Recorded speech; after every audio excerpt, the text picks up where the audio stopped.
Blood dripped from Lieutenant Commander Morgan Blackwood's split lip onto her dusty shirt, each crimson droplet marking time in the sweltering concrete room.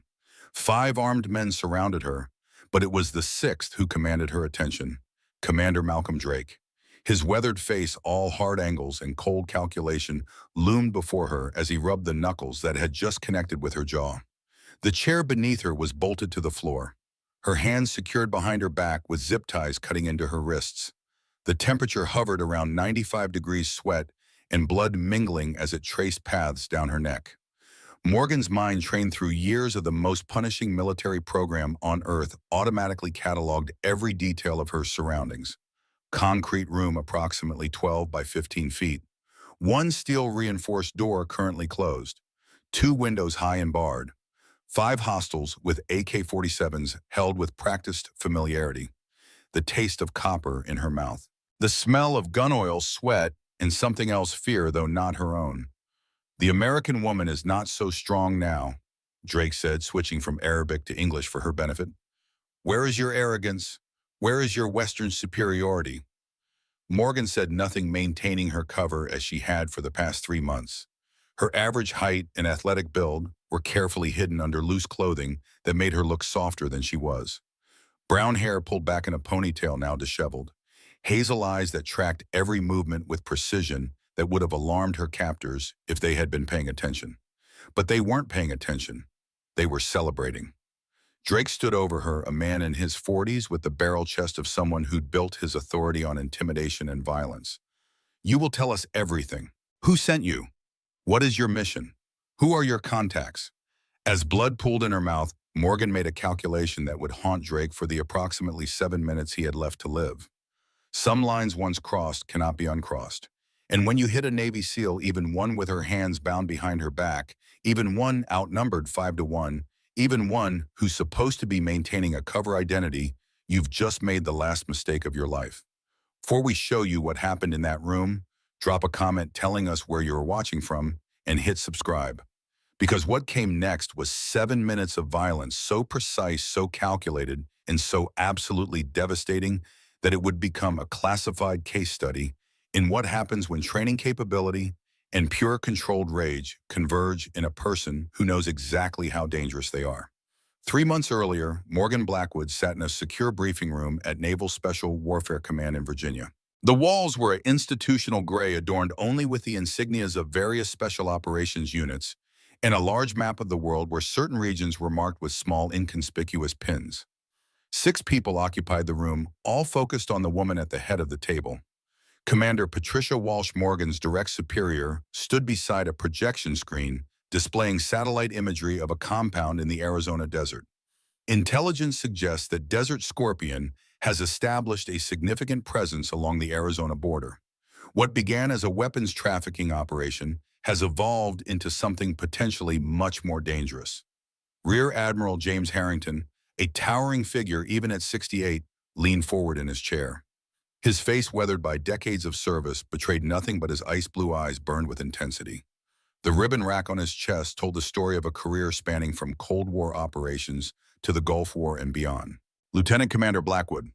Harrington's voice carried the gravitas of a man who had made life-or-death decisions for longer than Morgan had been alive. "I've reviewed your service record. 8 years in naval special warfare. Top of your buds class, the first female to complete the program, I might add. Combat deployments to 11 different countries. Your expertise in intelligence gathering under deep cover is precisely what this mission requires." Morgan nodded, maintaining the professional demeanor that had become second nature. "Thank you, sir." Walsh clicked to the next slide, revealing the face of a man in his 40s with cold, calculating eyes. "This is Commander Malcolm Drake, former military contractor who went off the grid 6 years ago. He now runs Desert Scorpion's Arizona operation. Your mission is to gather intelligence on their activities, particularly regarding a new type of weapon they're developing." "What kind of weapon are we talking about, Commander?" Morgan asked. Harrington exchanged glances with Walsh before answering. "Initially, we believed it was conventional high-grade explosives, possibly shoulder-fired missiles. Recent intelligence suggests it might be chemical in nature." The Admiral's jaw tightened. "I've seen what chemical weapons can do firsthand during the Gulf War in '91. entire units incapacitated within minutes. If Desert Scorpion has developed an advanced nerve agent and plans to deploy it on American soil, he let the implication hang heavy in the air. Your cover identity, Walsh continued, sliding a file across the table. Catherine Wilson, humanitarian aid worker with Global Relief Aid. You'll be distributing medical supplies and food to communities near the border. Morgan opened the file, studying the documentation and photographs of a young woman with kind eyes and an earnest smile. The real Catherine Wilson, killed 3 months ago. Harrington said, his voice suddenly heavy with regret. Her vehicle hit an IED planted by Desert Scorpion operatives testing explosive compounds. Her body was never recovered, which gives us our window. Morgan absorbed this information, feeling the weight of responsibility settling on her shoulders. She would become this woman, carry her identity, and perhaps bring justice to those responsible for her death. We have 72 hours to prepare you, Walsh said. After that, you'll be on the ground in Arizona with minimal support. This is deep cover, Morgan. You maintain your identity at all costs. Observe document report. No engagement unless absolutely necessary. Morgan nodded, already mentally preparing for the transformation. What about extraction? Standard protocols. We'll have a direct line through your only contact on the ground. Walsh clicked toward an image of a man in his late 30s with cropped hair and the bearing of a career soldier. Sergeant Michael Davis. He'll pose as your driver and assistant.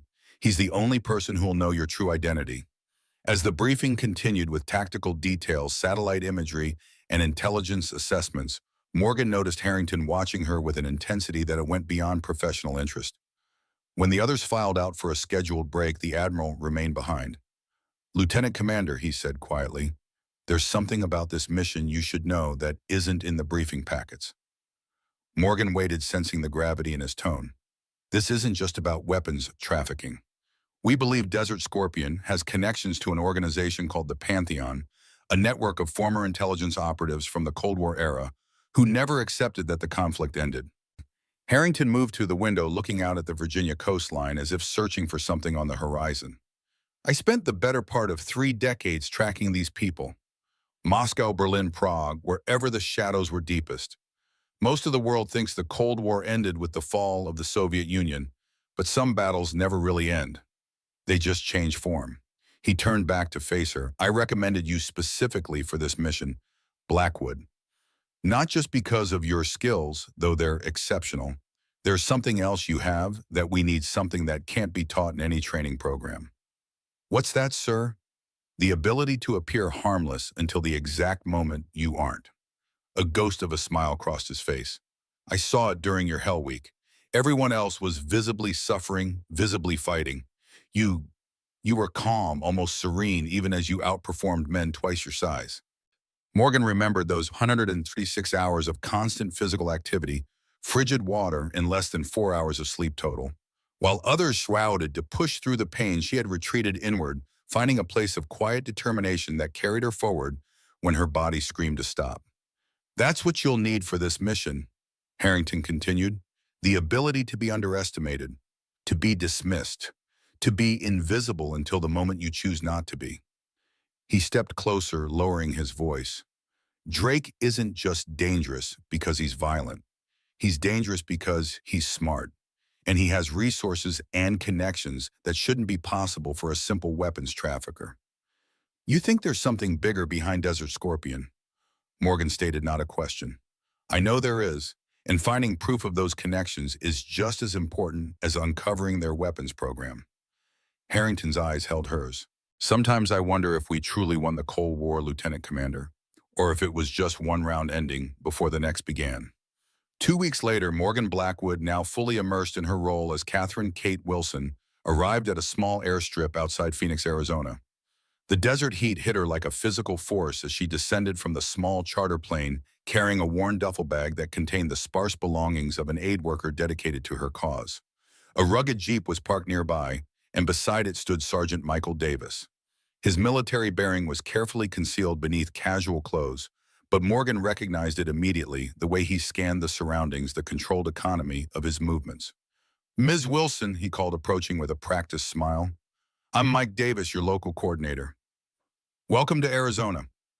Up close, Morgan noted the faint scar that ran along his jawline and the hardness in his eyes that spoke of combat experience. According to his file, Davis had served 3 tours in Afghanistan, the last ending when an IED attack in Kandahar left him with shrapnel wounds and a medical discharge. He'd been recruited specifically for this operation because of his experience and his personal connection to the mission. Once they were in the Jeep and away from potential observers, Davis's demeanor shifted subtly. Compound is about 40 minutes from here.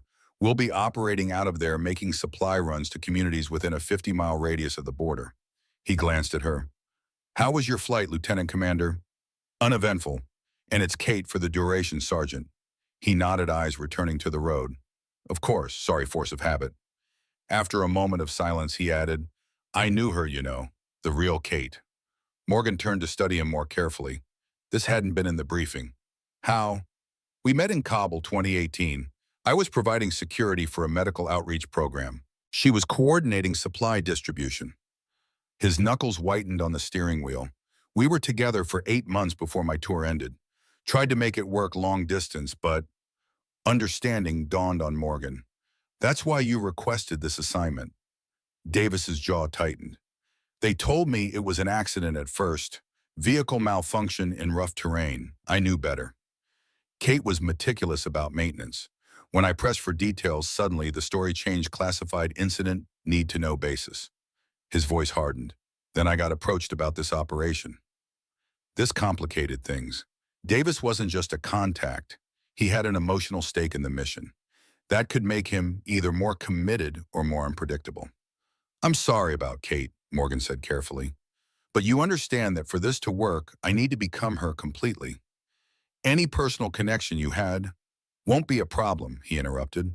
I'm a professional, and taking down the people responsible for her death is all that matters now. The landscape outside transformed as they drove urban sprawl, giving way to increasingly barren terrain. Mountains rose in the distance, their rugged silhouettes stark against the blue sky. Occasionally they passed small communities, clusters of modest homes where children played in dusty yards and suspicious eyes tracked their vehicle. Desert Scorpion operates through a network of legitimate businesses, Davis explained as they drove. Transportation companies, private security firms, import-export operations. They've embedded themselves in these border communities, offering protection and employment where government presence is minimal. He pointed to a compound coming into view ahead, a cluster of white buildings surrounded by a high fence. That's our base of operations. Global Relief Aid has been working in this region for 3 years. The previous coordinator was reassigned last month, which created our opening. Morgan took in the details, already forming contingency plans and escape routes. What's our communication protocol? Davis tapped the dashboard where a small, innocuous-looking GPS unit was mounted. Modified low-frequency transmitter built into this. Looks like standard equipment functions like 1-2, but it can send encrypted data packets when activated properly. Weekly scheduled check-ins, emergency protocols if needed. As they pulled into the compound, Morgan noticed a group of local workers unloading boxes from a truck. Remember, she said quietly, from this moment on, I am Kate Wilson, aid worker humanitarian committed to helping others.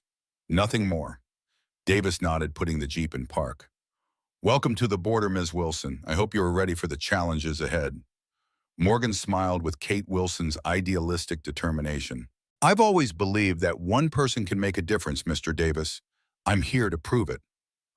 Over the next several weeks, Morgan Blackwood disappeared entirely beneath the persona of Kate Wilson. She worked tirelessly distributing medical supplies, organizing community health initiatives, and building relationships with local residents. Every interaction, every conversation was an opportunity to gather information, to listen for whispers about Desert Scorpion's activities. She learned to map the network of connections, which trucking companies were fronts for weapons movement, which security consultants were actually enforcers, which local officials had been bought or intimidated into cooperation. She documented everything in coded journal entries that looked like innocent reflections on her humanitarian work.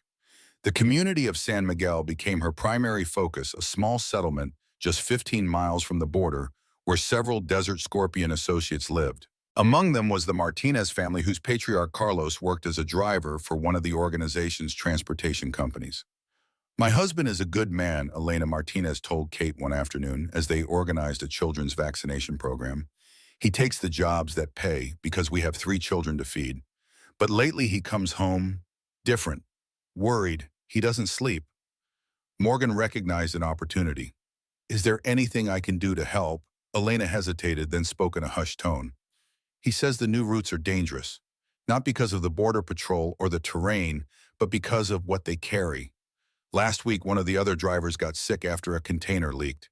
His skin, it burned. Carlos says they weren't told proper safety procedures. Chemical weapons. Morgan's pulse quickened, though she kept her expression concerned and sympathetic. That sounds serious. Has he seen a doctor?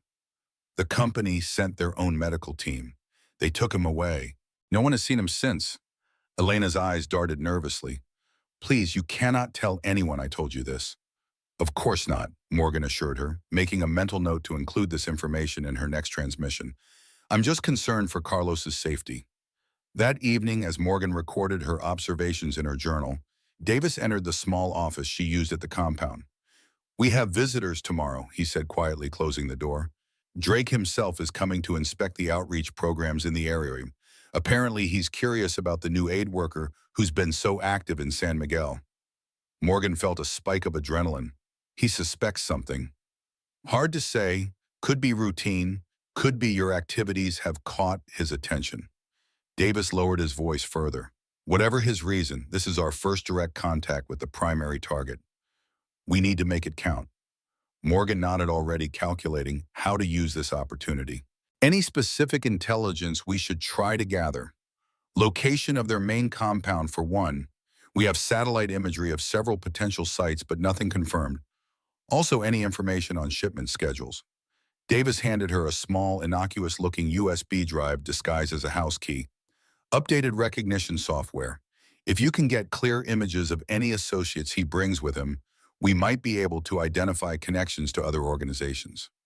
The next day, Drake arrived with a 4-vehicle convoy, black SUVs with tinted windows and armed guards, who positioned themselves strategically around the compound. Morgan, fully embodying Kate Wilson's nervous but determined demeanor, greeted him with professional courtesy. Drake was taller than his photographs suggested, his presence commanding immediate attention. He moved with the confidence of a predator, eyes constantly assessing, calculating. 2 men flanked him, one a massive individual with a shaved head and dead eyes. The other leaner with the watchful precision of someone with specialized training. Ms. Wilson, Drake extended his hand. I've heard impressive things about your work here.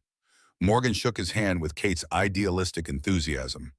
Drake, your support has been invaluable to our efforts. Would you like a tour of our facility? And as she guided him through the compound, showing him the medical supplies, the educational materials, the logistical operations, Morgan maintained a careful balance, competent enough to be credible, but with the slightly naive idealism of someone who saw the world in simpler terms than it actually existed. You've accomplished a great deal in a short time, Drake commented as they finished the tour. Your predecessor was not nearly so effective. There was something in the way he emphasized the last word that sent a warning signal through Morgan's mind. I believe in our mission, she replied with Kate's earnestness. These communities need support, especially the children. Drake studied her face with unsettling intensity. Tell me, Ms. Wilson, what brought you to this particular region? There are humanitarian crises all over the world. Morgan was prepared for this question. I was in Kabul for 3 years before this assignment. After the drawdown of Western forces, many aid organizations redirected their efforts.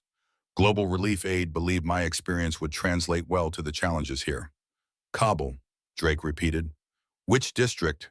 Primarily Wazir Akbar Khan, though we had outreach programs in Karte Parwan and occasionally in Shahri Na. Morgan answered without hesitation, drawing on the extensive briefing materials she'd memorized about Kate's actual work history. Something flickered across Drake's face, recognition, perhaps, or suspicion. But it passed quickly, replaced by a polite smile that never reached his eyes. Your dedication is commendable, Miss Wilson. He glanced at his watch. Unfortunately, I have other matters requiring my attention today. As he turned to leave, Morgan noticed his bodyguard, the leaner one, watching her with a different kind of attention. His stance, the way he held his shoulders, the precise distance he maintained from Drake, these weren't the habits of a standard security contractor. This man had specialized training. Military almost certainly, but with an edge of something else. Something that reminded her of Cold War-era operatives she'd studied in intelligence briefings. She caught a few words of Russian as he murmured something to Drake. Former Spetsnaz. Here on American soil, this wasn't a coincidence. This was evidence of exactly what Harrington had warned her about: connections to something bigger than a regional weapons trafficking operation. After Drake's departure, Morgan met Davis in their secure communication room, a small storage area where the signal-blocking panels had been disguised as insulation. "Did you get images?" Davis asked immediately. Morgan nodded, handing him the concealed camera. "Drake and both bodyguards clear facial shots. But there's something else." The second bodyguard, the one who stayed closest to Drake, spoke Russian, and his tactical positioning showed Spetsnaz training. Davis's expression darkened. Russian Special Forces operators don't just show up working security for border arms dealers. This confirms the Admiral's suspicions about outside connections. "We need to accelerate our intelligence gathering," Morgan decided. "Drake's visit wasn't routine inspection, he was assessing me personally." "You think your cover's blown?" "No, but he's suspicious by nature. He'll be watching more closely now." Morgan pulled out a map of the region. "We need to locate their main compound and manufacturing facility. Elena Martinez mentioned her husband transporting hazardous materials that cause chemical burns. If they're producing nerve agents..." Davis nodded grimly. "I'll follow the next transportation convoy that leaves from the Western Depot. Meanwhile, you should continue building trust with the Martinez family. If Carlos is directly involved in moving these materials, he might know where they're coming from," Morgan finished. "I'll arrange another community health clinic in San Miguel tomorrow." 2 days later, Morgan was examining a child with respiratory issues in San Miguel when Elena Martinez approached her urgently. "Kate, can I speak with you?" Her voice was tight with fear. "Privately." Morgan finished the examination, prescribed medication, and followed Elena to a quiet corner of the community center. "Carlos didn't come home last night," Elena whispered.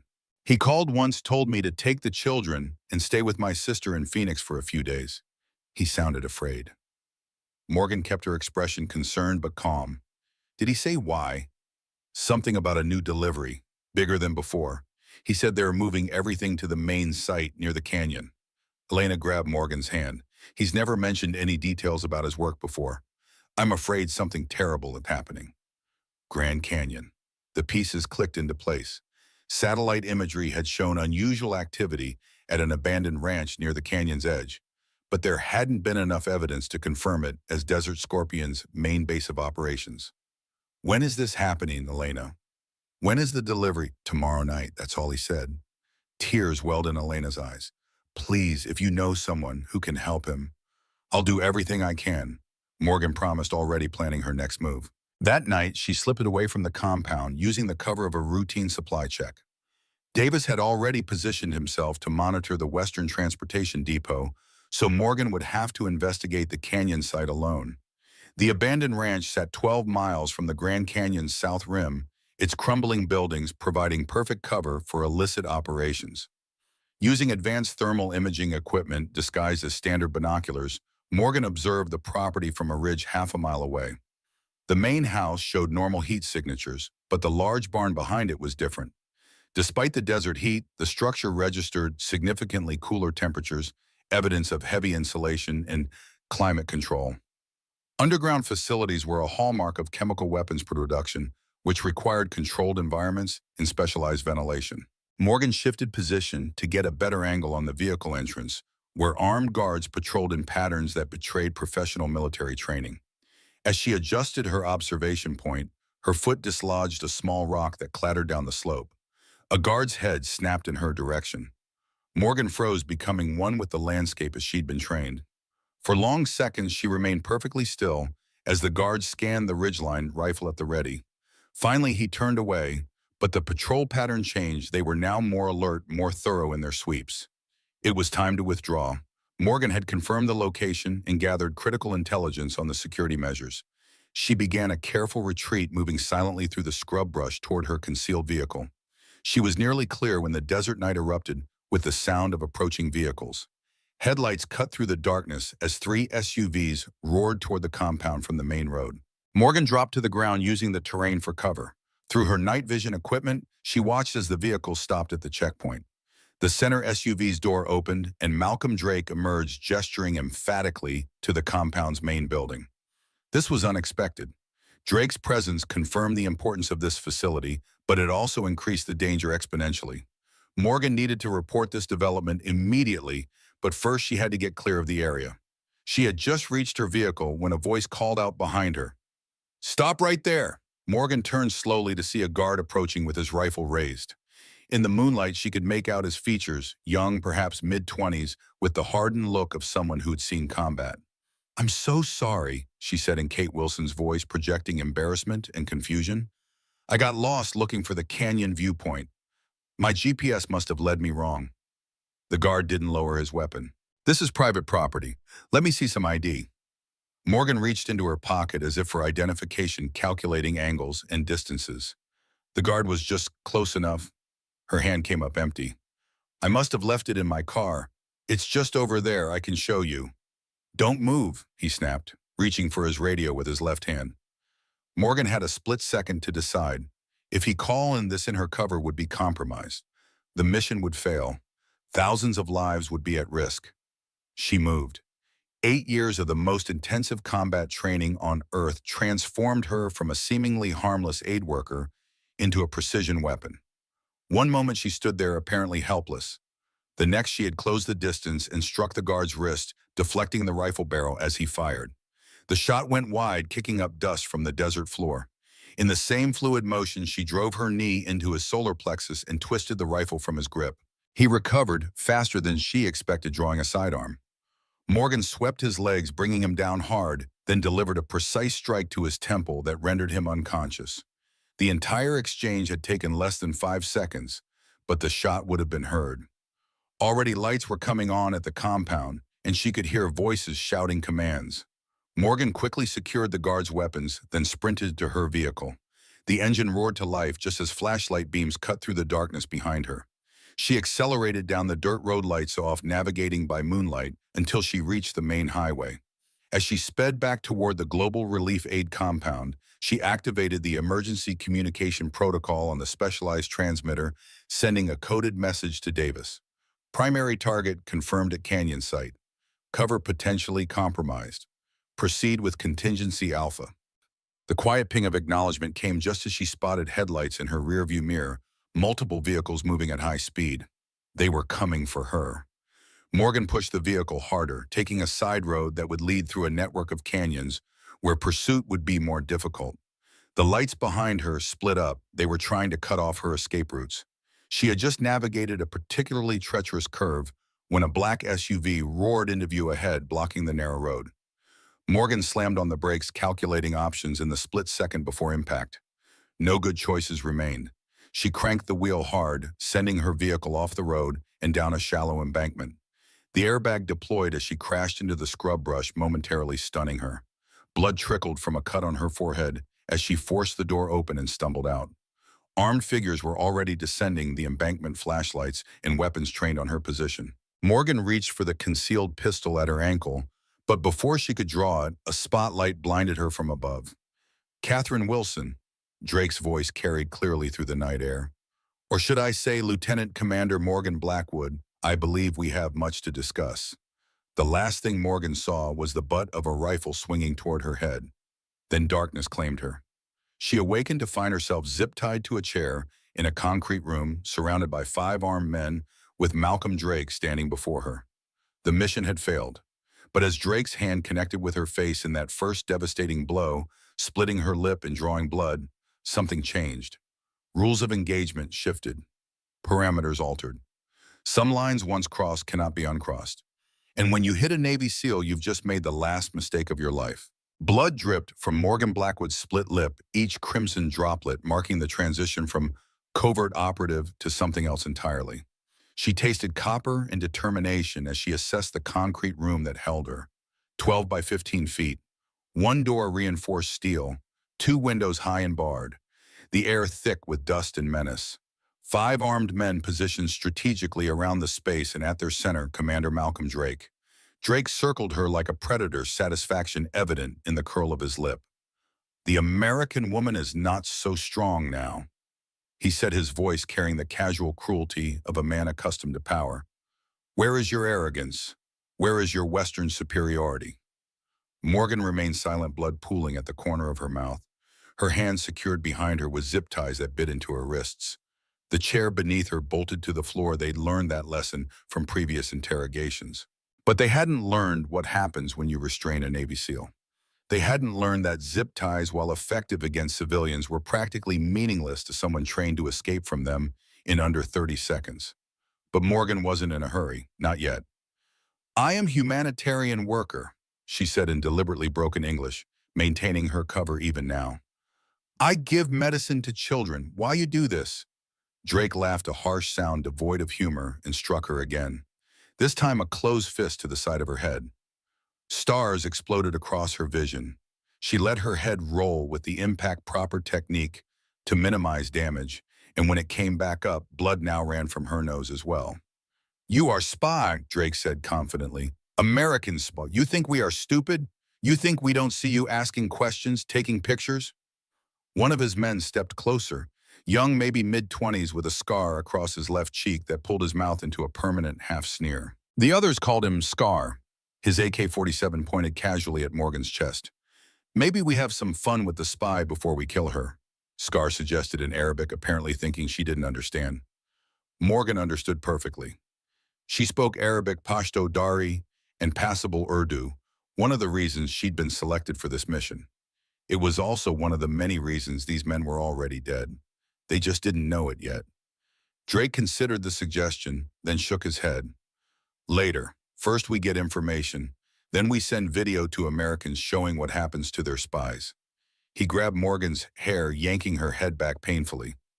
"You will tell us everything. Who sent you? What is your mission? Who are your contacts?"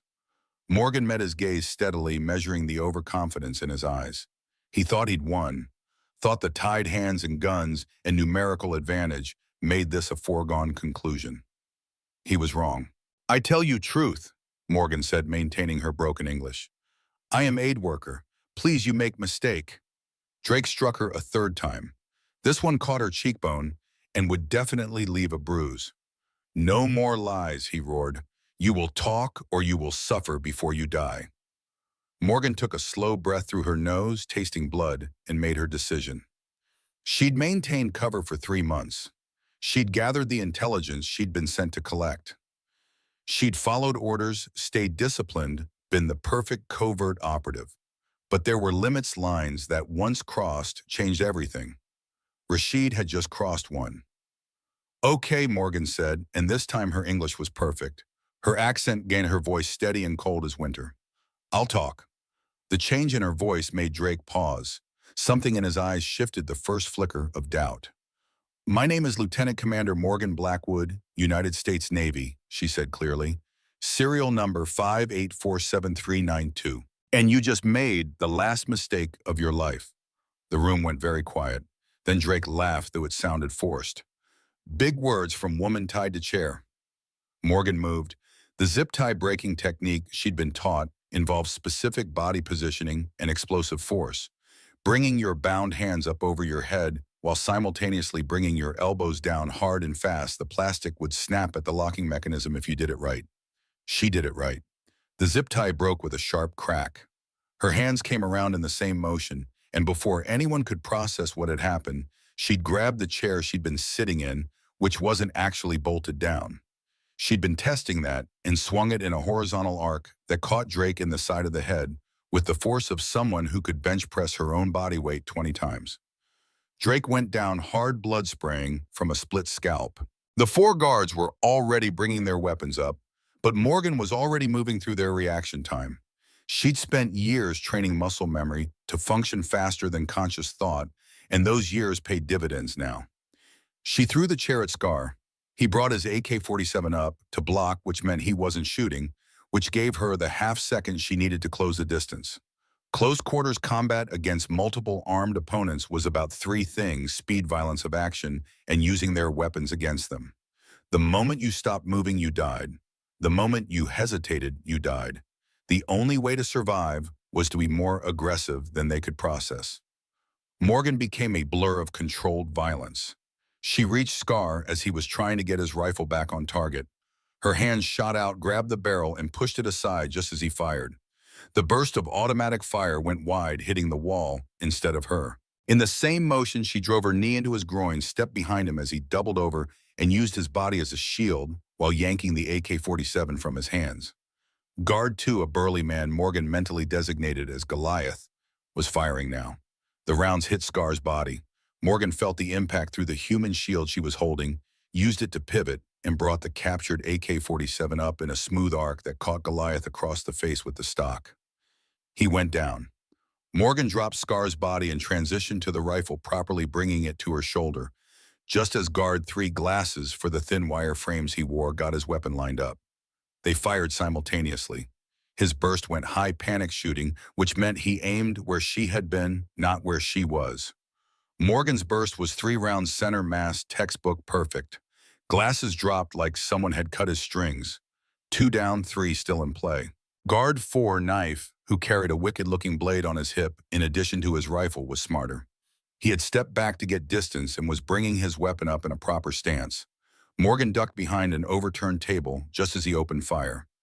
Rounds punched through the wood, but by then she was rolling right, coming up in a crouch and putting 2 rounds into his exposed flank. 3 down, 2 left. Drake was getting to his feet, blood streaming down his face, reaching for the pistol on his hip. Guard 5, the oldest of the group, maybe 50, with the steady hands of someone who'd been in a lot of fights, had moved to flank her position. Morgan's combat computer was running full speed now, processing angles and threats and probabilities faster than conscious thought. Drake was closer, but moving slow, concussed from the chair. Guard 5 was the immediate threat. She fired at Guard 5, but her rifle clicked empty. The magazine she'd taken from Scar had been nearly spent. No time to reload. She threw the rifle at Guard 5 not to hurt him, but to make him flinch to buy the second she needed, and rushed Drake. He got his pistol clear of the holster. She was already inside his firing arc, her left hand slamming into his wrist, directing the pistol away, while her right hand drove a palm strike into his already damaged nose. Bone crunched. Drake screamed.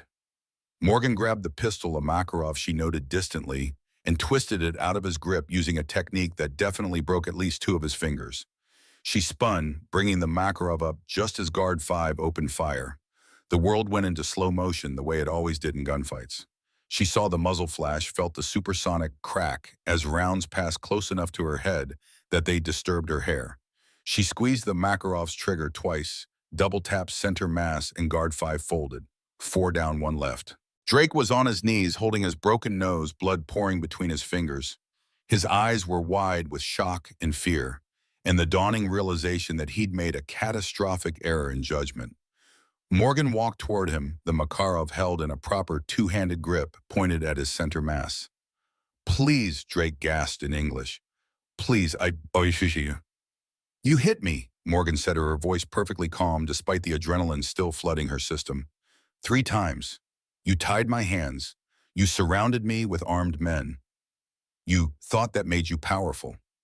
She stopped 2 feet from him, close enough that she couldn't miss, far enough that he couldn't reach her even if he tried. "Let me explain something to you," she continued. "I am a Navy SEAL. Do you know what that means?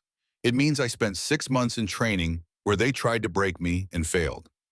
It means I've conducted operations in places you've never heard of against people who made you look like an amateur. It means I've been trained to do one thing better than almost anyone else on this planet." She paused, letting him see his death in her eyes. "It means I'm very, very good at killing people." "Please," Drake whispered again. "I have family." "So did the aid worker you killed last month," Morgan said coldly. "The real one. The one whose identity I've been using. The one you murdered because she was actually trying to help people." Drake's eyes widened. He hadn't known she knew about that. "I know everything," Morgan said. "That's why I'm here. That's what I've been gathering for 3 months. Names, locations, supply routes, contacts. Everything." She raised the pistol, slightly lined up the shot. "Wait," Drake said desperately. "I can give you information. More than you have. I already have everything I need, Morgan interrupted. And honestly, you hit me 3 times while my hands were tied. She smiled, but there was no warmth in it. Nobody does that to a SEAL and walks away. The Makarov fired once. Drake collapsed backward, a neat hole in his forehead. Morgan stood there for a moment, breathing steadily, running through her post-combat checklist. Check for additional threats. None. Check for wounds, miraculously none that mattered. Check ammunition, 2 rounds left in the Makarov. The entire fight had lasted approximately 3 minutes and 40 seconds from the moment she'd broken the zip tie to the moment Drake had stopped breathing. 5 armed men fully equipped who thought they had every advantage. One SEAL with her hands literally tied behind her back at the start. It hadn't been close. Morgan searched the bodies quickly and professionally, taking additional ammunition, a better weapon. One of the guards had a well-maintained AK-47 with a full magazine and critically a cell phone from Drake's pocket. She tried the steel door locked from the outside as expected, but the lock was standard commercial grade, which meant it would yield to someone who knew what they were doing. And Morgan definitely knew what she was doing.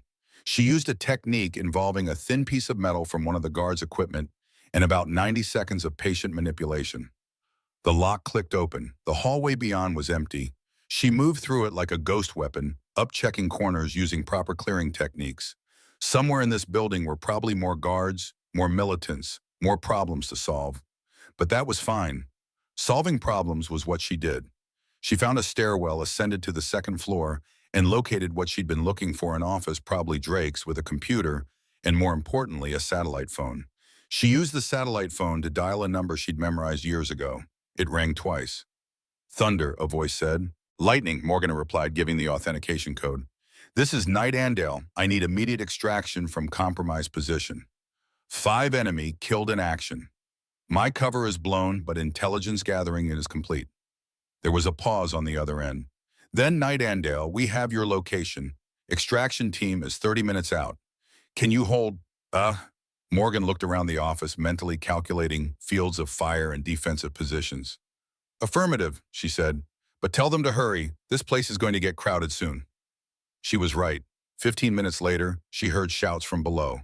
Someone had found the bodies in the interrogation room. Alarm was spreading through the compound. Morgan had used those 15 minutes well.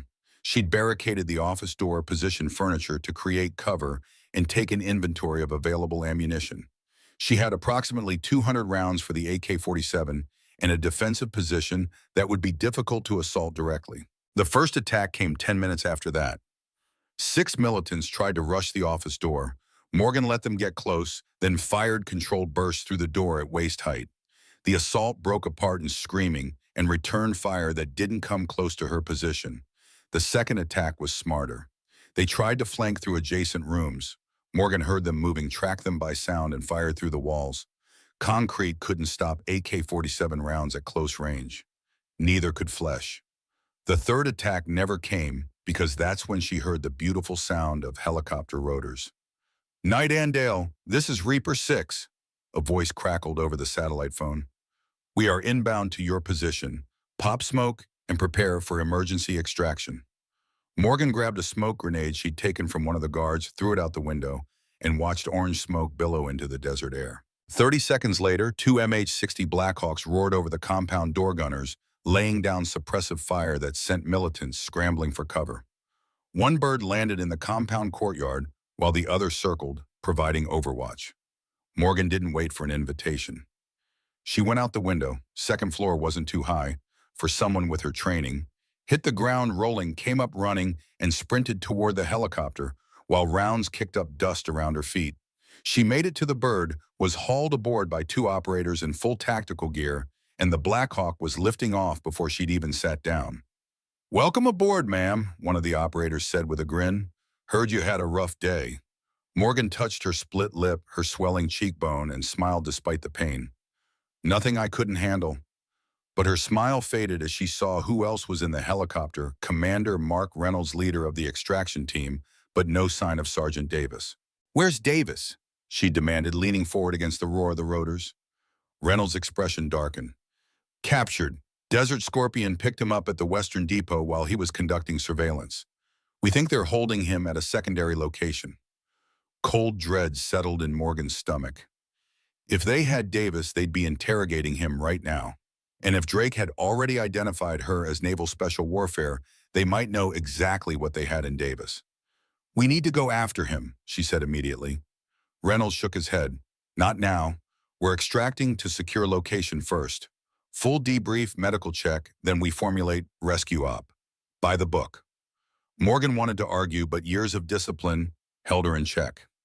Reynolds was right, rushing in without proper intelligence, and planning would likely get Davis killed and compromise more operators. Still, every minute that passed was another minute Davis endured whatever Desert Scorpion was doing to him. "I have critical intelligence," she said instead. "The compound near the Grand Canyon is their main base of operations. They're producing chemical weapons, they're advanced nerve agents. And there's something bigger going on." Drake had Russian-trained operatives working for him, former Spetsnaz. Reynolds' eyebrows rose. "Russian involvement. That confirms some of our intelligence. We've been tracking unusual patterns of former Soviet bloc operators entering the country through various channels. The Black Hawk banked sharply, heading east. Below them, the Arizona desert stretched out in all directions, the Grand Canyon visible as a massive wound in the Earth's surface to the north. "There's more," Morgan continued. "According to a source, they're planning a major movement of the weapons within the next 24 hours, likely to a distribution site for an attack." "Christ," Reynolds muttered.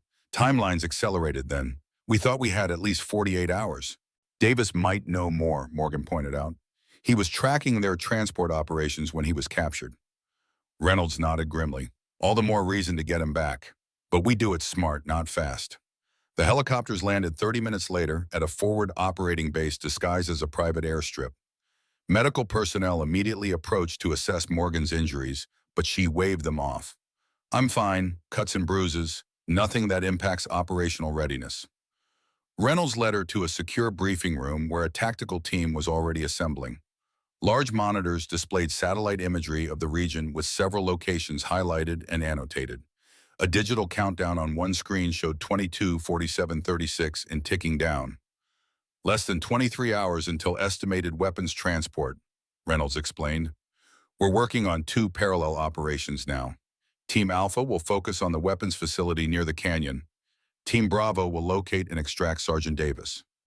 Morgan's eyes narrowed. "I should be on Team Bravo. I know Davis, know his training protocols, know how he'll respond in captivity." Reynolds studied her for a moment, then nodded.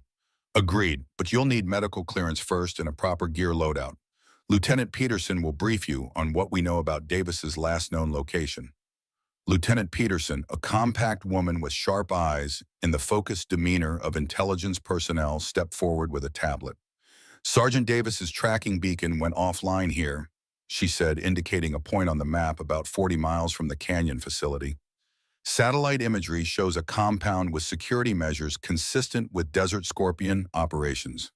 Thermal scanning indicates approximately 12 personnel on site." Morgan studied the imagery, already formulating approach vectors and extraction plans. "Any idea who's in charge there now that Drake is dead?" "We believe operational command would fall to Anton Volkov," Peterson replied, bringing up an image of a lean, hard-faced man with cold eyes. "Former Russian military intelligence, GRU specifically. He's been Drake's second for about 3 years, according to our intelligence." Morgan felt a chill. GRU, Russian military intelligence. This confirmed Harrington's suspicions about connections to former Cold War operatives. "That explains the Spetsnaz-trained bodyguards," she murmured. "This isn't just a weapons trafficking operation. It's something more coordinated, more strategic." "Exactly," came a familiar voice from the doorway. Morgan turned to see Rear Admiral James Harrington entering the room, his imposing frame filling the doorway. Despite the late hour, he was immaculately dressed in his service uniform, the rows of ribbons on his chest testament to decades of service. "Admiral," Morgan said, straightening instinctively, "I wasn't expecting you to be here. When one of my operators uncovers a potential Russian chemical weapons operation on American soil, I make it my business to be here," Harrington replied. His eyes took in her battered face and something hardened in his expression. "I see Drake's hospitality was lacking." "Nothing permanent, sir," Morgan assured him, but he confirmed our suspicions about external connections. "The presence of Russian operatives can't be coincidence." Harrington nodded, his face grim. "It's not. We believe Desert Scorpion is just the visible face of an organization we've been tracking for years, the Pantheon, a network of former intelligence operatives, primarily Russian, but with elements from various former Eastern Bloc countries who never accepted the end of the Cold War. He moved to the central map display, zooming out to show a network of connections spanning multiple countries. They've been building infrastructure for decades, shell companies, front organizations, recruiting networks, always staying just below our radar, until now. Morgan studied the network, immediately recognizing the strategic placement of assets along critical infrastructure and population centers. This isn't just weapons trafficking. This is positioning for an attack. Precisely, Harrington confirmed. We believe that chemical weapons are just phase one of a larger operation. But we need concrete proof of the connection between Desert Scorpion and the Pantheon. Proof that Sergeant Davis might have obtained before his capture. Morgan felt the weight of responsibility settle on her shoulders. This wasn't just about rescuing a fellow operator anymore. This was about preventing what could be the deadliest attack on American soil since 9/11. Sir, she said, meeting Harrington's gaze directly, request permission to lead the rescue operation for Sergeant Davis. Harrington studied her for a long moment, then nodded. Granted, but Lieutenant Commander, this is extraction only. We need Davis alive and whatever intelligence he's gathered intact. This is not a revenge mission for what Drake did to you or what they might be doing to Davis. Understood, sir, Morgan replied, though part of her, the part that still tasted blood in her mouth, wanted nothing more than to make every remaining member of Desert Scorpion pay for their actions. One more thing, Harrington added, lowering his voice. There's a chance, a small one but real, that there's a leak in our operation. The timing of Drake's interest in you, the capture of Davis, it could be coincidence, but in my experience, there's no such thing. Morgan processed this new complication. You think someone on our side is feeding information to the Pantheon? I think we need to operate with that possibility in mind, Harrington replied carefully. Trust the team you're with, but compartmentalize information where possible. If Davis has identified a mole, that makes him even more valuable and in even more danger. The implications were clear. If there was a traitor, and if that person had access to their current operation, the rescue mission could be compromised before it began. Reynolds approached carrying a secure tablet. Extraction plan is ready for review, ma'am. We move in 4 hours 0200 local time. Team consists of 6 operators, including yourself, full tactical loadout air support on standby. Morgan took the tablet, scanning the operational details with practiced efficiency. The approach vector through the dry creek bed gives us good concealment, but we'll need to move fast once we breach the perimeter. Satellite shows minimal cover in the compound courtyard. That's why we're going in dark, Reynolds explained. New moon tonight, and we'll be using the latest gen night vision. They'll never see us coming, or see us. 4 hours later, Morgan sat in a stealth-modified transport helicopter, checking her gear one final time. The tactical vest felt familiar against her body, the weight of the weapons reassuring. She'd exchanged her mission clothes for full combat attire, black tactical pants, long-sleeve combat shirt, lightweight armor. Beside her, 5 operators from Naval Special Warfare Development Group, the unit formerly known as SEAL Team 6, performed their own equipment checks with silent precision. These were among the most elite warriors on the planet, men who had conducted hundreds of operations similar to this one. 2 minutes to drop zone, the pilot's voice came through her headset. Morgan felt the familiar calm settling over her, the combat mindset that had been drilled into her through years of training and operations. Fear, anger, doubt, all these emotions were acknowledged, then set aside. What remained was cold clinical focus. The helicopter touched down briefly in a dry wash half a mile from the target compound. The team disembarked in practice formation, moving low and fast as the helicopter lifted off again, the sound of its rotors fading quickly in the desert night. Reynolds signaled with hand gestures, and the team moved out in staggered formation. Night vision goggles transforming the pitch-black landscape into shades of green clarity. They covered the half-mile approach in under 15 minutes using natural terrain features for concealment. The compound came into view, a collection of low buildings surrounded by a perimeter wall. 2 guards patrolled the outer fence line, moving in predictable patterns that spoke of complacency. Morgan and Reynolds exchanged glances, then hand signals. 2 operators detached from the group, circling wide to approach the guards from behind.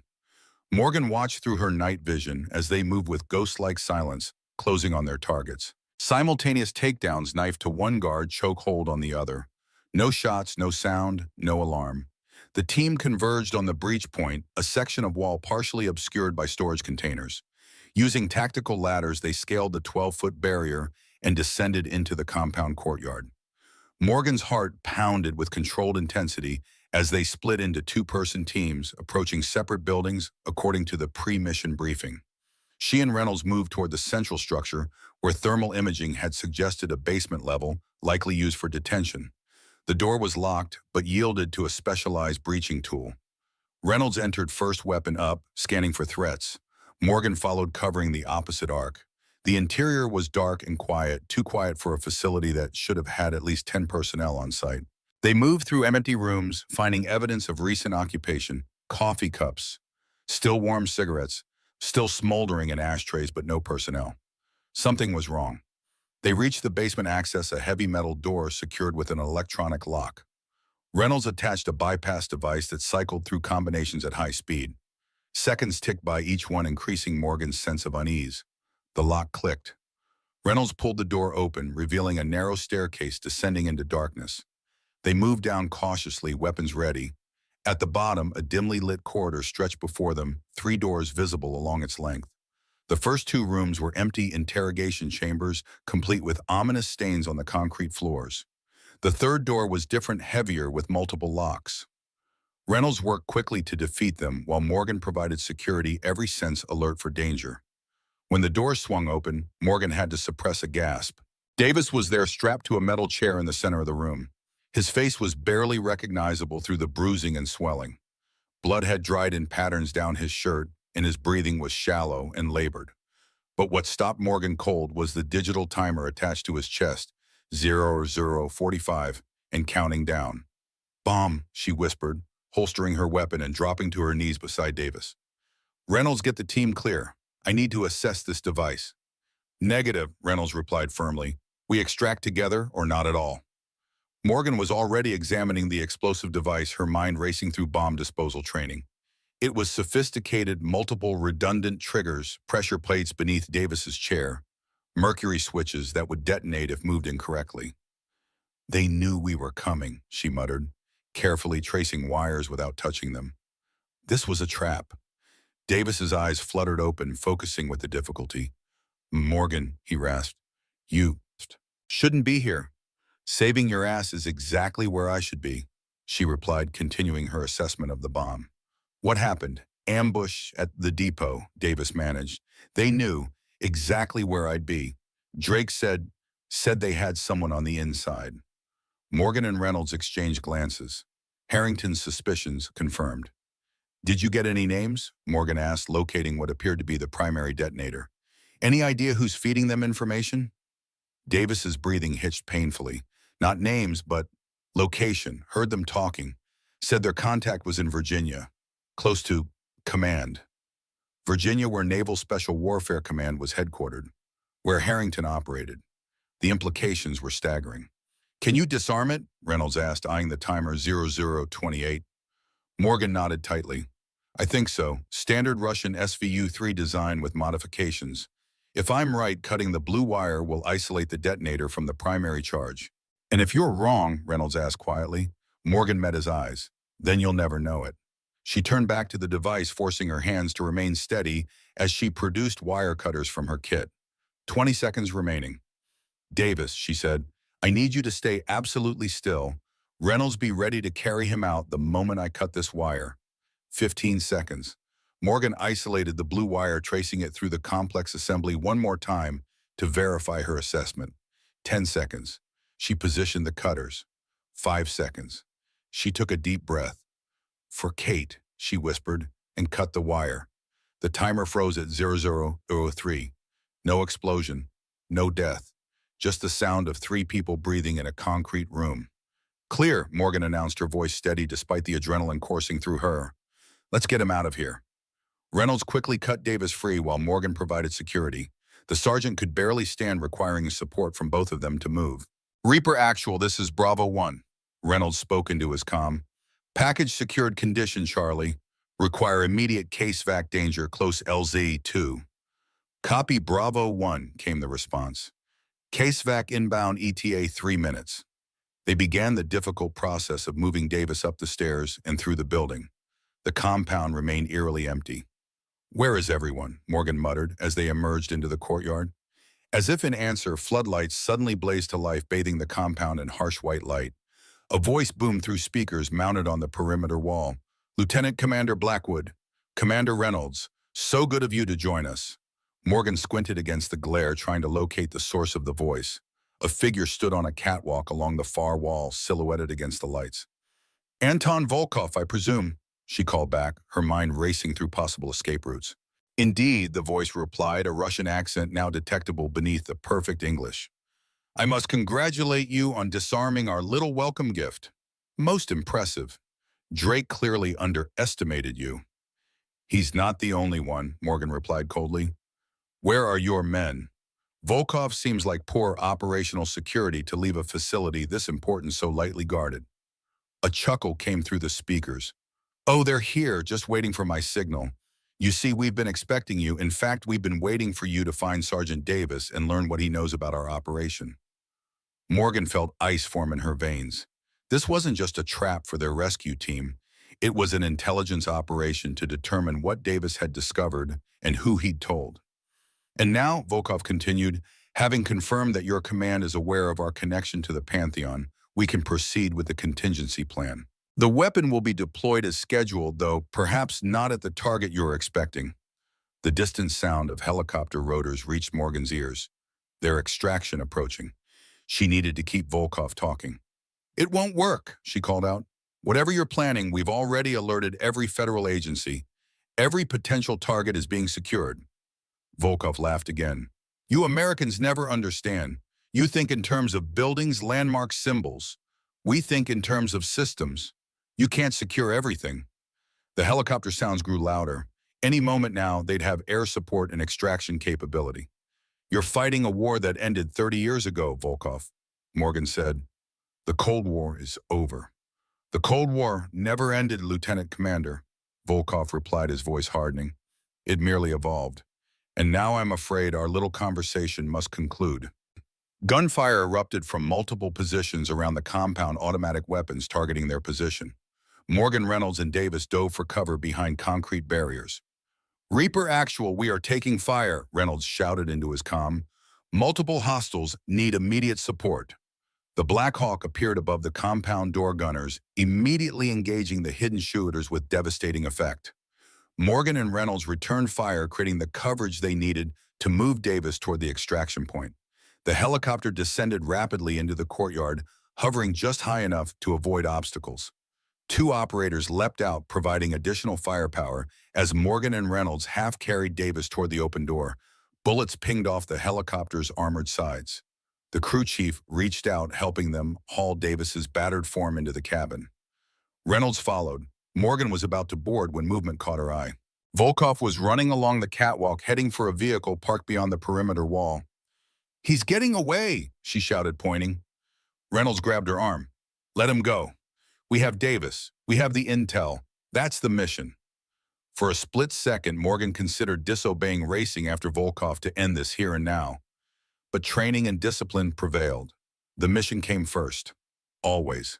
She climbed aboard and the Black Hawk lifted immediately, banking hard to clear the compound as gunfire continued to pursue them into the night sky. As they gained altitude, Morgan looked down at the compound, now alive with muzzle flashes and the chaos of combat. Somewhere down there, Volkov was escaping, probably to oversee whatever attack the Pantheon had planned. But they had Davis. They had confirmation of the Pantheon's existence and its connection to Desert Scorpion.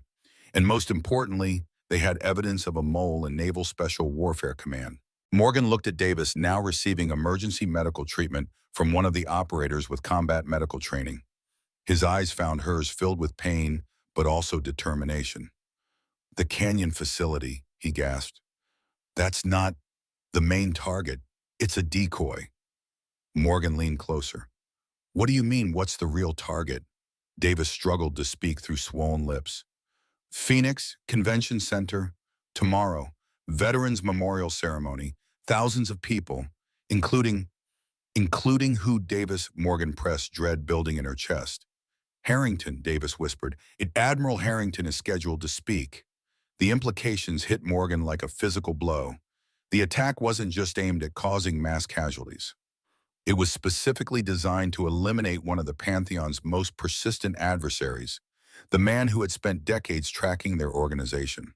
The Black Hawk raced through the night sky toward the forward operating base, carrying with it the information needed to prevent catastrophe. But as Morgan looked at her watch, she realized with growing horror that they had less than 18 hours until the attack. And somewhere in Virginia, a traitor was potentially monitoring their every move. Dawn broke over the Arizona desert, casting long shadows across the forward operating base as Morgan Blackwood stood in the Tactical Operations Center. The digital countdown on the main screen showed 12:37:42 and ticking relentlessly downward, less than 13 hours, until the planned attack on the Phoenix Convention Center. Around her, operators and intelligence personnel moved with practiced urgency, the atmosphere charged with the controlled tension of professionals racing against time. Sergeant Davis had been airlifted to a secure medical facility, his information already cascading through intelligence channels. His revelation had transformed their understanding of the Pantheon's plan. The Grand Canyon facility was a diversion designed to draw resources away from the true target in Phoenix. Rear Admiral Harrington entered the room, his imposing presence causing conversations to momentarily pause. Despite having been awake for over 24 hours, he showed no signs of fatigue as he moved directly to the central planning table, where Morgan and Commander Reynolds waited. "The White House has been briefed," Harrington said without preamble. "Homeland Security is coordinating with local authorities to secure the convention center and surrounding areas. But we're not canceling the event." "Sir," Reynolds' questioned surprise evident in his voice. "Canceling alerts the Pantheon that we're onto them," Harrington explained. "They'll simply adjust their timeline and select another target one we might not identify in time. Our best option is to maintain the appearance of normal operations while positioning our forces to intercept the attack." Morgan studied the tactical display showing the convention center layout. "What about the intelligence leak, sir? If there's a mole in Naval Special Warfare Command, they could be feeding our countermeasures directly to Volkov." Harrington's eyes hardened. "At this moment, all operational details are compartmentalized. Only the people in this room have the full picture. Everyone else gets need-to-know fragments only." He moved closer to the display, indicating the convention center's main entrance. "We've identified two potential delivery methods for the chemical agent. First, a ventilation system attack, which would require direct access to the environmental controls. Second, a distributed release using multiple smaller devices placed throughout the crowd."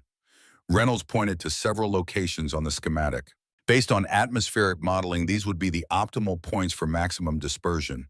We need to establish surveillance on all of them." "Already in progress," Harrington confirmed.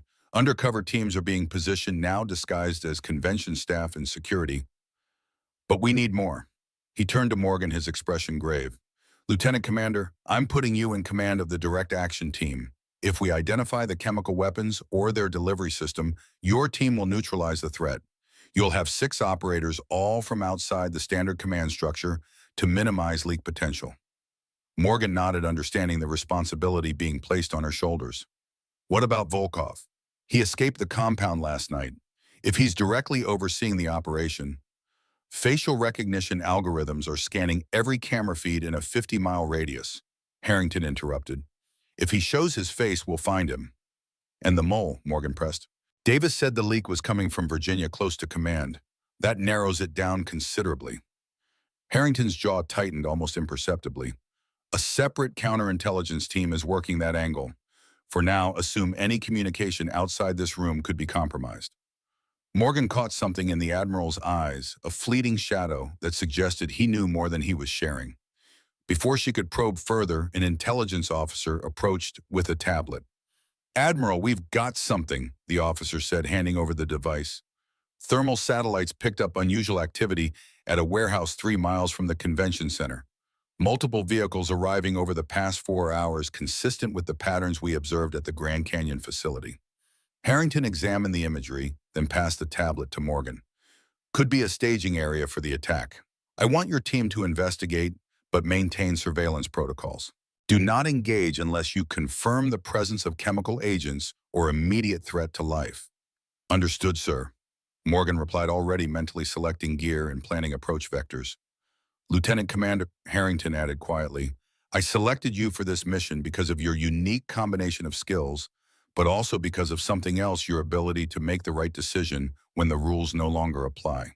If you confirm the presence of chemical weapons and determine immediate action is necessary, you have my authorization to proceed as you see fit. The weight of those words settled on Morgan's shoulders. It was the closest thing to carte blanche that anyone in her position could receive the authority to act on her own judgment if the situation demanded it. I won't let you down, sir, she said simply. Harrington nodded once, then turned back to the tactical display. Wheels up in 20 minutes. Good hunting. As Morgan left to prepare her team, she couldn't shake the feeling that something remained unsaid, some piece of the puzzle that Harrington was holding back. But there was no time to dwell on suspicions. The mission demanded her complete focus. 70 minutes later, Morgan and her 6-person team were in position around the warehouse, having established a surveillance perimeter using both human observers and remote sensors. The building, a nondescript structure in an industrial zone, showed signs of recent activity. 2 black SUVs were parked at the loading dock, and thermal imaging revealed approximately 8 heat signatures inside. Overwatch, this is Shadow 1, Morgan whispered into her communications gear. We have eyes on the target, multiple personnel inside concentrated in what appears to be the main storage area. Copy Shadow 1, Reynolds' voice replied from the Tactical Operations Center. Maintain position and continue observation. We're running the vehicle registrations now. Morgan signaled her team to hold as she adjusted her position slightly using a specialized optical device to peer through a dirt-streaked window. Inside, she could make out figures moving around pallets of equipment. One of them matched Anton Volkov's description. Overwatch, I have visual confirmation on Volkov, she reported. He appears to be overseeing the preparation of multiple containers. Could be the delivery system for the chemical agent. She continued her observation, carefully documenting every detail. The containers being prepared were small, briefcase-sized, easily transportable by a single person. A dozen of them sat on a central table with several people in what appeared to be specialized handling gear working on them. Overwatch, we've got what looks like final preparation of dispersal devices, Morgan continued. Request permission to move closer for confirmation of chemical agents. There was a moment of silence, then Reynolds' voice returned. Shadow 1, you are cleared for closer observation. Use extreme caution. Chemical detection equipment only. Do not expose yourself.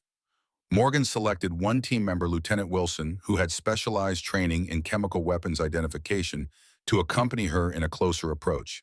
They moved silently through the industrial lot using shipping containers and parked vehicles for cover. Reaching the building's rear entrance, Morgan deployed a fiber optic camera through a gap in the doorframe, providing a clear view of the interior operation. Wilson carefully extended a chemical detection wand through the same gap, drawing air samples for analysis. The handheld device processed for 30 seconds, then displayed its results. Wilson's eyes widened behind his tactical goggles. VX7 confirmed, he whispered. Advanced nerve agent, military grade. Concentration levels indicate they've got enough in there to take out half of Phoenix. Morgan felt cold determination replace the adrenaline in her veins. The worst-case scenario was confirmed. She activated her comlink. Overwatch Shadow 1, chemical detection, positive for VX7 nerve agent. Multiple dispersal devices being prepared for transport. Volkov is on-site personally overseeing the operation.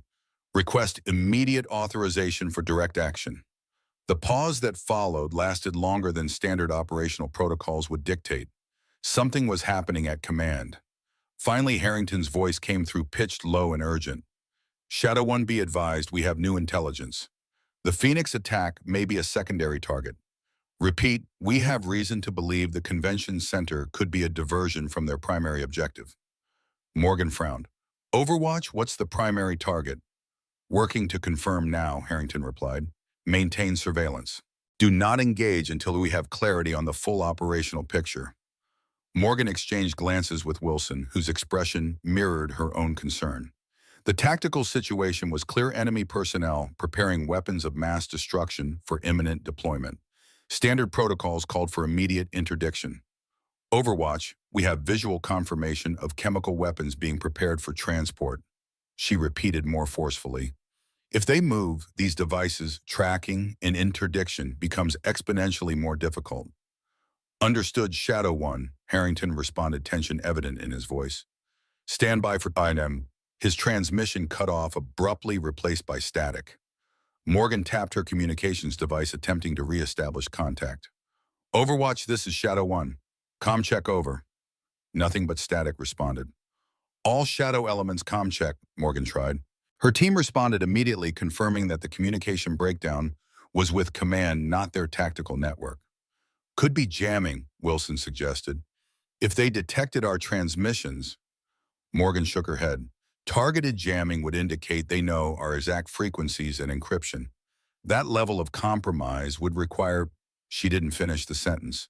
They both knew what it would require: someone with direct access to their mission parameters. The mole. Morgan made her decision. All Shadow elements, be advised, communications with Overwatch are down. Possible security compromise. We are executing direct action protocol effective immediately.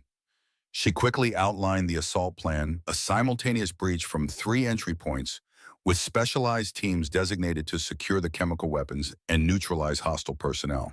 Every member of her team understood the stakes. If even one of those dispersal devices made it to the convention center, thousands would die.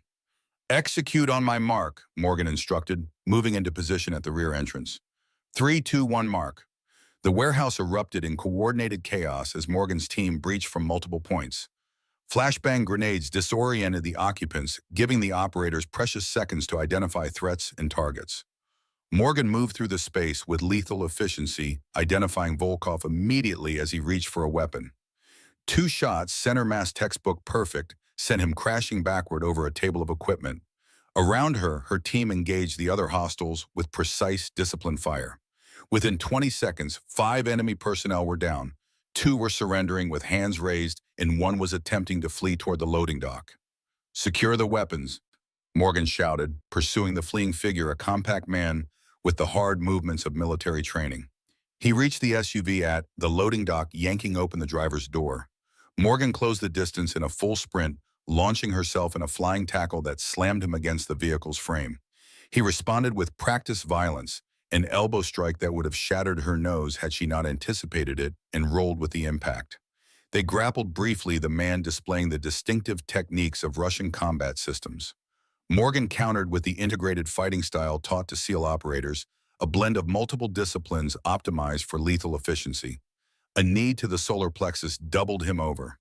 A precision strike to the throat left him gasping. A final blow to the temple rendered him unconscious. Morgan zip-tied his wrist, then keyed her tactical radio. All elements report. The confirmations came quickly, all hostiles neutralized or captured. No friendly casualties, chemical weapons secured, and containment protocols initiated. She returned to the main area where her team had established control. Lieutenant Wilson was already working with another operator to secure the chemical dispersal devices, carefully placing them in specialized containment units designed for transport of hazardous materials. 12 devices total, Wilson reported, each one capable of dispersing a lethal dose to approximately 500 people, depending on air currents and enclosed spaces. They were ready for transport. Morgan nodded, then turned her attention to the man she now recognized as Anton Volkov, who lay bleeding but alive on the concrete floor. One of her operators was providing emergency medical treatment, standard procedure, even for enemy combatants. She knelt beside him, maintaining a safe distance, but close enough to establish eye contact. It's over, Volkov. We've secured the weapons. Your operation is compromised. Volkov's eyes focused on her pain, evident in his expression, but also something else, a cold calculation that sent warning signals through Morgan's mind. You think, he coughed, blood staining his teeth, you think this is the only operation Phoenix is just one target? The Pantheon has been planning this for decades. Planning what? Morgan demanded. A grim smile spread across his face. The reckoning. America thought the Cold War ended with the fall of the Soviet Union, but some wars never truly end. They just evolve. Morgan leaned closer. What's the primary target? Volkov. Phoenix is a diversion? What's the real objective? Volkov's laugh turned into a wet cough. You should ask your admiral. He knows. He's known all along. His eyes held a malicious gleam. Why do you think communications with your command suddenly failed? Someone doesn't want you to succeed. A chill ran through Morgan's blood. What are you saying? The mole, Volkov whispered, his strength visibly fading. Closer than you think. Much closer. Before Morgan could press further, the warehouse doors burst open. A tactical team in full gear swarmed in, weapons raised, but these weren't her operators. These were FBI hostage rescue team members moving with the precision of an elite unit. Federal agents, the lead officer shouted. Everyone down, hands where I can see them. Morgan's team, recognizing the potential for blue-on-blue contact, immediately identified themselves. Naval Special Warfare friendlies. We have secured chemical weapons and hostile forces. Tense moments passed as the two tactical teams established recognition protocols. Finally, the FBI team leader approached Morgan. Lieutenant Commander Blackwood, I'm Special Agent Reeves, FBI HRT. We were dispatched on direct orders from Washington to secure this site and all personnel. Morgan frowned. We're in the middle of a critical counterterrorism operation. We've just prevented a chemical attack on the Phoenix Convention Center.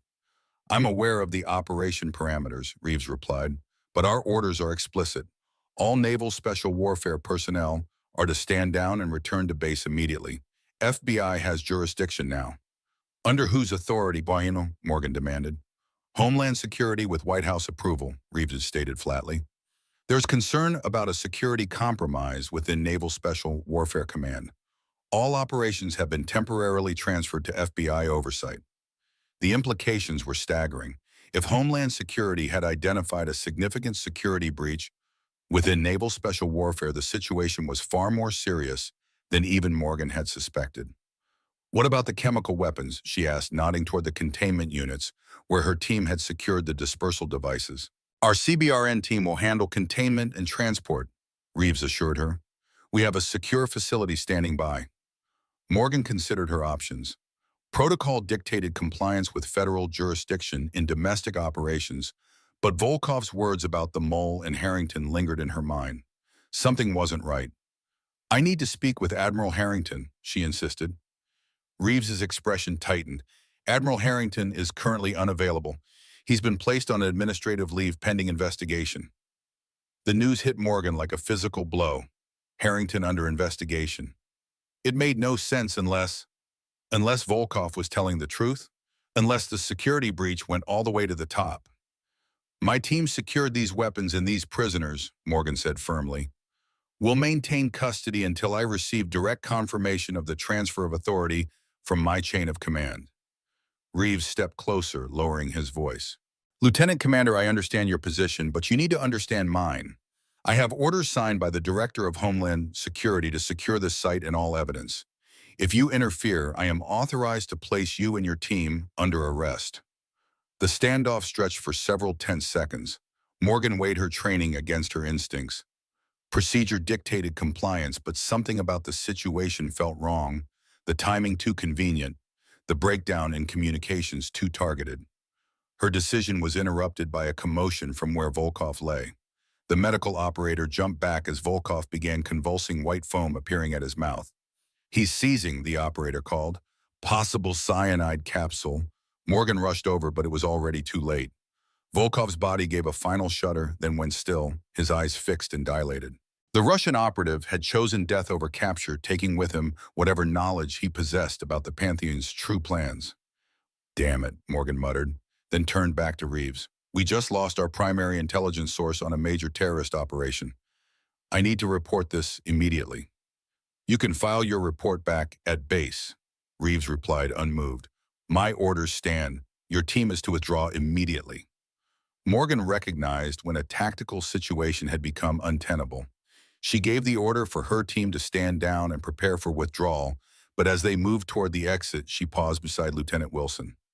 Get a sample, she whispered, nodding imperceptibly toward the containment units. Something's wrong with this whole picture. We need our own analysis.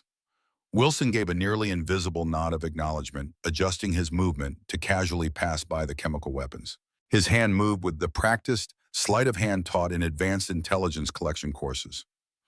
30 minutes later, Morgan's team was back at the forward operating base, the atmosphere thick with tension and uncertainty.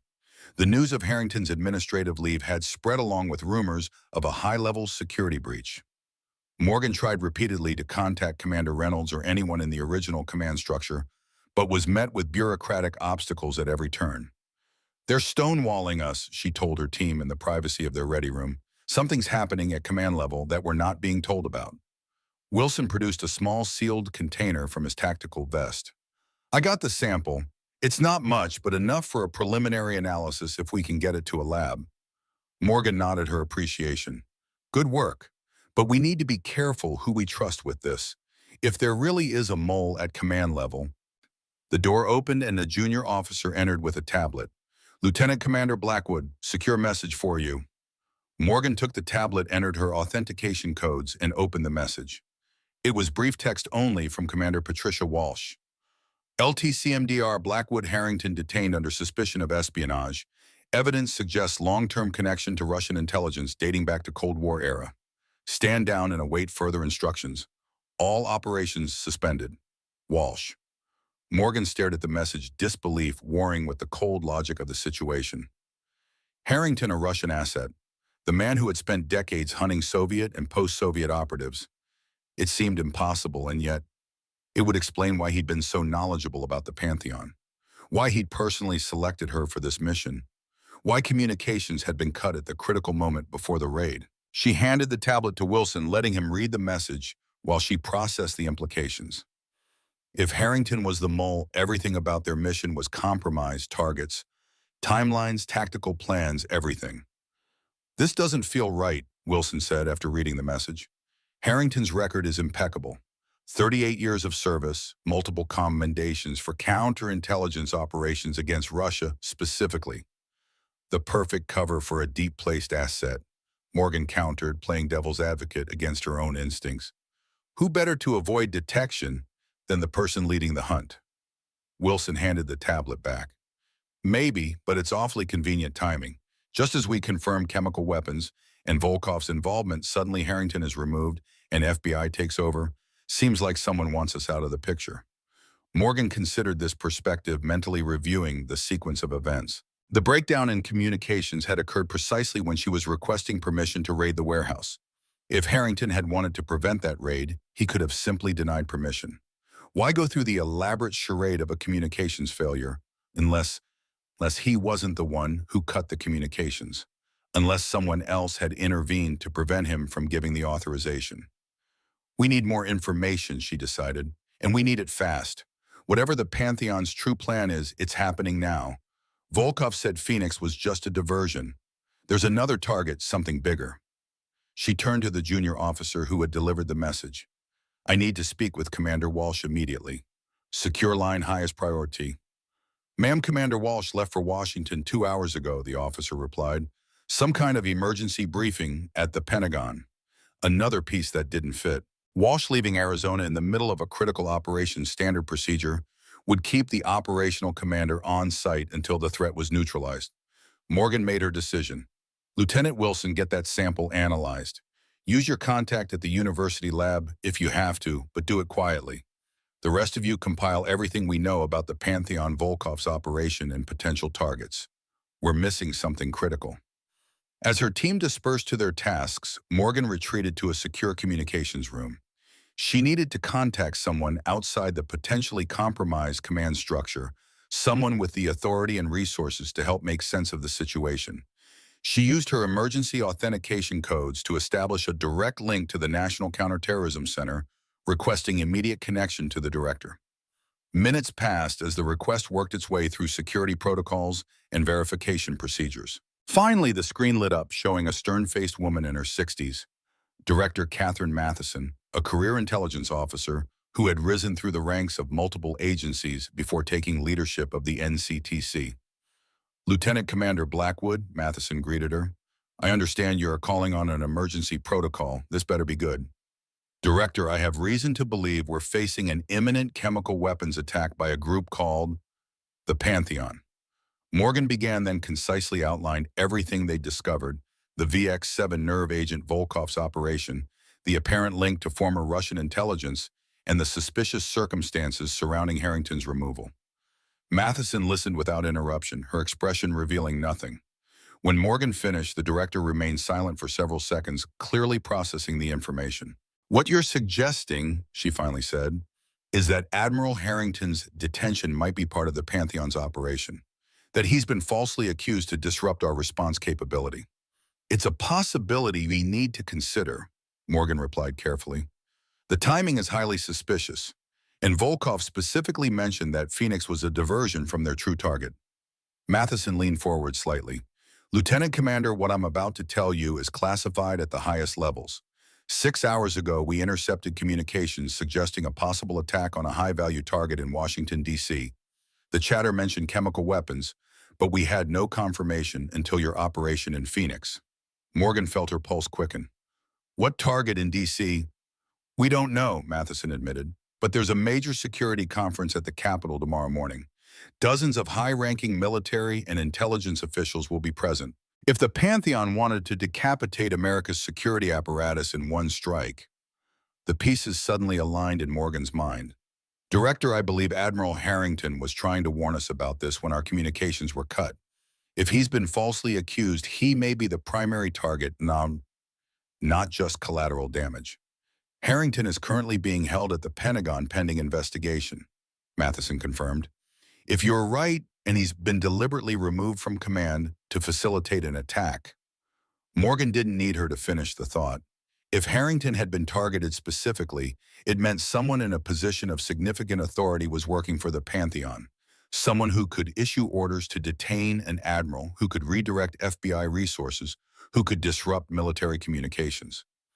"We need to get to Harrington," Morgan stated firmly, "and we need to secure that conference. Director, I'm requesting authorization to form a rapid response team and deploy to Washington immediately." Matheson hesitated, clearly weighing the implications of authorizing a military special operations team to deploy to the nation's capital based on what was still largely circumstantial evidence. "I can't officially authorize that," she finally said, "but I can ensure that a transport aircraft becomes available for training purposes within the hour. And I can make sure that certain security protocols at the Pentagon are temporarily adjusted for a scheduled systems test." It was as close to authorization as Morgan could expect, given the circumstances, plausible deniability, combined with practical support. "Thank you, Director," Morgan said, understanding the professional risk Matheson was taking. "Lieutenant Commander," Matheson added before ending the call, "if you're wrong about this, both our careers are over. If you're right, we may not live to care. Good luck." The screen went dark, leaving Morgan alone with the weight of what was to come. She had just over 16 hours to get to Washington, locate Harrington, identify the true mole, and prevent a chemical attack that could devastate the nation's security leadership. She gathered her team, selecting the 4 operators she trusted most implicitly. "Gear up for urban counterterrorism operation," she instructed. "We're wheels up in 30 minutes for Washington, D.C. As they prepared, Wilson approached with a tablet displaying laboratory results. "Analysis confirms VX7, but with modifications I haven't seen before. The molecular structure has been altered to resist standard countermeasures. Atropine injectors won't work against this." Morgan absorbed this disturbing news. "They've engineered it specifically to defeat our defensive protocols. These people aren't just terrorists, they're sophisticated weapons developers with access to advanced research capabilities." "That's not all," Wilson continued. "I cross-referenced everything we have on the Pantheon with historical records from the Cold War era. Look at this." He displayed an old photograph showing a group of Soviet military officers at what appeared to be a formal function. Third from the left, that's a much younger Volkov. And next to him, Morgan studied the image, focusing on the figure. Wilson indicated a young officer with familiar features that aged into the face she now recognized. "That's Commander Walsh," she said, shock evident in her voice. Wilson nodded grimly. "Photo taken in Moscow, 1987. Patricia Walsh was supposedly stationed at the American Embassy in Belgium at that time. There's no record of her being in Moscow." The final piece of the puzzle clicked into place. Not Harrington Walsh, the trusted XO who had been with him for years, who had access to every operation, every protocol, every security measure, who had conveniently left for Washington just as their operation reached its critical phase. She's going to the conference, Morgan realized aloud. She's part of the Pantheon. She had Harrington detained to get him out of the way and to position herself in Washington for the attack. Wilson's expression hardened. We need to move. Now. As they boarded the transport aircraft that would take them to Washington, Morgan felt the cold clarity of combat focus settling over her. The mission had evolved beyond a standard counterterrorism operation. This was now about saving not just lives, but the very security structure of the nation. Somewhere over the heartland of America, Morgan checked her weapons one final time, mentally preparing for what awaited in Washington.